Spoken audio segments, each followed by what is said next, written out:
In this video, we're going to talk about the IUPAC naming rules for alkanes and how you can name organic compounds in 4 pretty simple steps.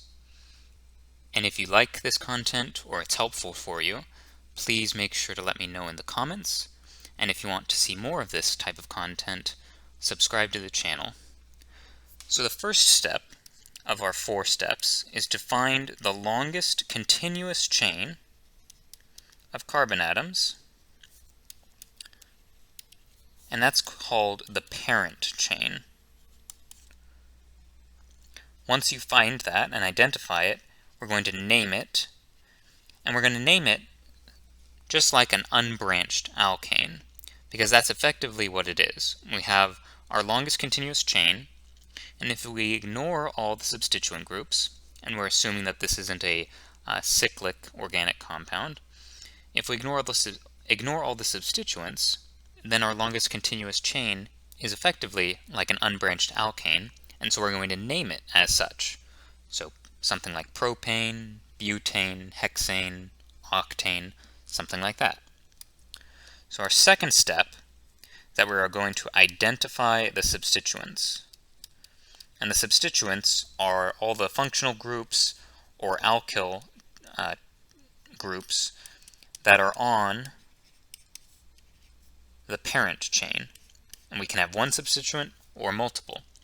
And so identifying them means locating them on the structure, listing them in alphabetical order, and then using the prefixes when they appear more than once. So if we have 2 methyl groups, we'll call that dimethyl. If we have 3 ethyl groups, that'll be triethyl. Our third step is we're going to number the carbons of our parent chain in the direction either from the left to the right or from the right to the left. It'll be the direction that gives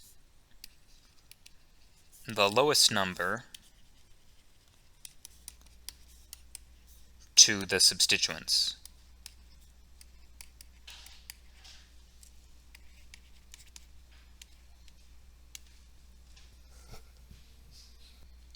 And so the way you do this, so you're going to look at the first point of difference between the 2 numbering schemes, from left to right or from right to left, and compare the numbering from both directions, and choose the numbering that gives the lower number at the first substituent. And if the numbering gives the same set of numbers, choose the direction that gives the lower number to the group that appears first in the name. So that'll be the substituent that is alphabetically first. And if that doesn't make sense quite yet, look at an example shortly that will clarify this. And then the fourth step is to put it all together, and the format is number dash substituent name, and then the parent name. So those are the 4 steps. If you follow these steps, it'll be manageable to name complex organic structures in a systematic and logical way. So let's name this organic compound. So where is the longest chain? So we can see that we have a chain of 6 carbons down through the middle here. So we have 1, 2, 3, 4, 5, 6 carbons. We use the unbranched alkane name, so we call it hexane. 6 carbons is hexane. Step 2, identify the substituents and put them in alphabetical order. So we have a substituent of 2 carbons up here. So we have 1 ethyl group. And then coming out onto the bottom, we have 2 methyl groups from the same carbon, and 2 methyl groups. We're going to call that dimethyl. Di is the prefix for 2.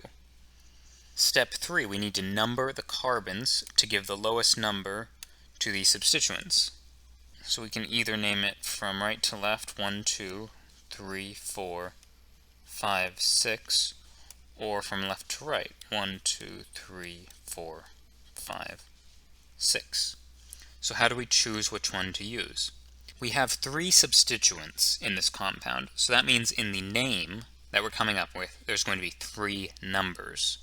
Each number identifies where the substituents are. So because we have 2 methyl groups on the same carbon, that number is going to show up twice, and the carbon that the ethyl group is attached to will show up once. So we want the carbon that the methyls are attached to be lower, since it shows up twice. So we're going to go with the green numbering system, because we'll have 2 3s and a 4. If we used the orange numbering system, we would have 1 3 and 2 4s in the name, because the number for the methyls shows up twice, since there are 2 of them, because we need to indicate the location of each substituent. So step 4 is to put together all this information that we've been working on and give the name. So number and then substituent, and this goes in alphabetical order, this part. The substituents go in alphabetical order. So our first substituent will be ethyl group, will be the ethyl group, because E, ethyl, comes before M, methyl. We ignore the prefix when we're looking at the alphabetical order. So it's ethyl versus methyl, and ethyl comes first because E comes before M. And we put the number, so that's carbon number 4 is where the ethyl group is, and we have 1 ethyl, so we just say ethyl, no prefix needed. Then we put another dash, and then the numbers for the locations of the methyl groups, that's going to be 3, 3, since they are both at carbon 3. Another dash when we go back to the words of the name, and that's going to be dimethyl, since there are 2 methyl groups. Finally, the name of the parent chain, hexane. So this compound, 4-ethyl, 3,3-dimethyl hexane. It might sound complex, but when you break it down into these 4 easy steps, they might not be easy steps, but they're manageable. And when they're manageable, that means you can do it consistently, you can do it logically, and you can come up with a name. One extra note about step number 3, this numbering. Let's say we had only 1 methyl group instead of 2. In that case, we would have then reversed the numbering and gone with the orange numbering system, because then, if we had chosen either the green or the orange numbering, we would have had 1 3 and 1 4 in the name. So that's essentially a tie between the left or the right numbering system. So how do we break that tie? By using the alphabetical ordering of the substituents. So if it's going to be equivalent between 3 and 4, you give the 3 to the ethyl group, because E comes before M, and the 4 to the methyl group, since it comes second alphabetically. So if we had 1 methyl group where the 2 methyl groups are, we would have switched the numbering and given the 3 to ethyl and the 4 to methyl.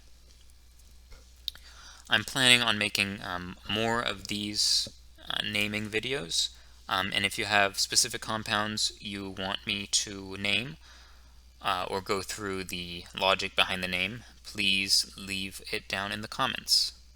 Remember to subscribe, and thank you so much.